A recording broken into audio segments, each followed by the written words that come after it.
Iran और America के रिश्ते एक बार फिर उस मोड़ पर खड़े हैं जहां से या तो कूटनीति की राह खुलेगी या फिर टकराव की आग और भड़केगी। पश्चिम एशिया में बढ़ते तनाव, सैन्य हलचलों और सख्त बयानों के बीच पूरी दुनिया की निगाहें तेहरान और वॉशिंगटन पर टिकी हुई है। हालात ऐसे हैं कि हर बयान, हर सैन्य अभ्यास और हर कूटनीतिक इशारा किसी बड़े घटनाक्रम की भूमिका जैसा लग रहा है। ईरान इस वक्त चौतरफा दबाव में है। एक और देश के भीतर हालात बिगड़ते हुए हैं, जहां प्रदर्शनकारियों पर कार्रवाई हो रही है। गिरफ्तारियों और मौतों की खबरें लगातार सामने आ रही हैं। दूसरी ओर अंतर्राष्ट्रीय स्तर पर उस पर शिकंजा कसता जा रहा है। अमेरिकी राष्ट्रपति डोनाल्ड ट्रंप ने ईरान को साफ शब्दों में चेतावनी दी है कि अगर वह परमाणु समझौते की ओर वापस नहीं लौटा तो समय खत्म होने वाला है। ट्रंप का ये बयान सिर्फ कूटनीति दबाव नहीं है, बल्कि संभावित सैन्य कार्रवाई का संकेत भी माना जा रहा है। उन्होंने ये भी कहा है कि किसी भी कदम से पहले एक गुप्त डेडलाइन तय की गई है, जिसकी जानकारी केवल ईरान को है। ट्रंप ने ईरान के सामने दो शर्तें रखी हैं। पहली, अपने परमाणु कार्यक्रम को पूरी तरीके से बंद करना, और दूसरी, देश के भीतर प्रदर्शनकारियों पर हो रही हिंसा को रोकना। इन शर्तों के जरिए अमेरिका ने यह संदेश देने की कोशिश की है कि ये सिर्फ परमाणु मसला नहीं है, बल्कि मानवाधिकार और क्षेत्रीय स्थिरता का भी सवाल है। हालांकि ट्रंप ने यह भी कहा है कि उन्हें लगता है कि ईरान समझौता करना चाहता है ताकि किसी अमेरिकी सैन्य कार्रवाई से बचा जा सके।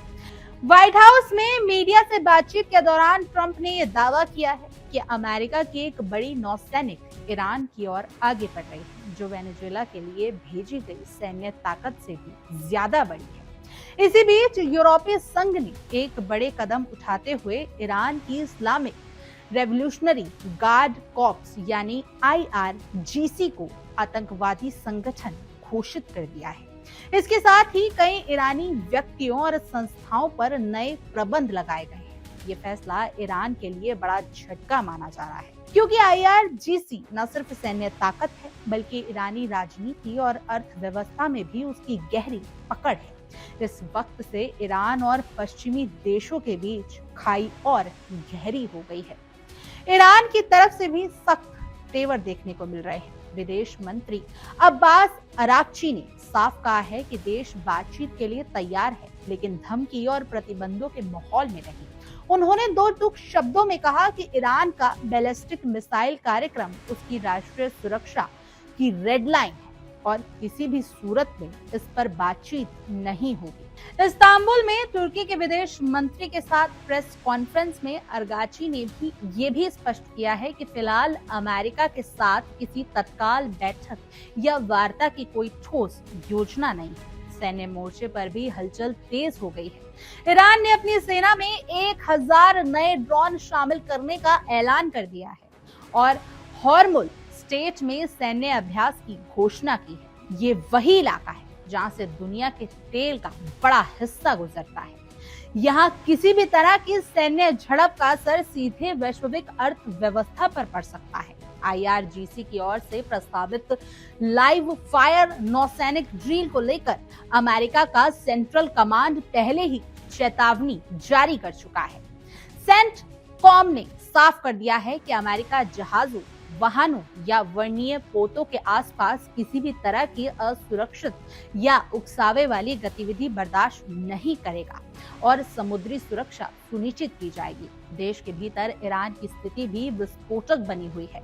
प्रदर्शनकारियों पर कार्रवाई में हजारों लोगों की मौत की खबरें आ रही हैं और बड़ी संख्या में गिरफ्तारियां हुई हैं। इन हालातों के बीच इस्फहान के परमाणु ठिकानों की सुरक्षा बढ़ा दी गई है। ये संकेत देता है कि ईरान किसी भी संभावित हमले या सॉबटेज को लेकर सतर्क है। सरकार एक और अंदरूनी असंतोष से जूझ रही है, तो दूसरी ओर बाहरी दुश्मनों से निपटने की तैयारी कर रही है। अमेरिका, इजराइल और यूरोपीय देशों के बीच बढ़ते दबाव में ईरान खुद को घिरा हुआ महसूस कर रहा है। इजराइल पहले से ही ईरान के परमाणु कार्यक्रम को अपनी अस्तित्व के लिए खतरा बताता है और अमेरिका के साथ मिलकर प्रतिबंधों और रणनीतिक दबाव की नीति अपनाता है। वहीं ट्रंप प्रशासन एक नई और व्यापक डील की बात कर रहा है, जो पुराने परमाणु समझौते से कहीं ज्यादा सख्त है। तो कुल मिलाकर हालात बेहद नाजुक हैं। एक तरफ बातचीत के दरवाजे पर पूरी तरीके से बंद नजर आ रहे हैं, तो दूसरी ओर युद्ध की तैयारियों के संकेत भी साफ नजर आ रहे हैं। ट्रंप की चेतावनी, यूरोप के प्रतिबंध, हॉर्मुज स्टेट में सैन्य गतिविधियां और ईरान का सख्त रुख, ये सभी मिलकर एक ऐसे संकट की तस्वीरें पेश कर रहे हैं जिसमें एक छोटी सी चिंगारी भी बड़े टकराव में बदल सकती है। सवाल यही है कि क्या ये तनाव एक नई डील की जमीन तैयार करेगा या फिर दुनिया एक और खतरनाक संघर्ष की ओर बढ़ती रहेगी। बहरहाल आपकी इस खबर पर क्या कुछ राय है, आप हमें कमेंट करें और जरूर बताएं। और तमाम देश और दुनिया की खबरों के लिए आप देखते रहिए इंडिया डेली।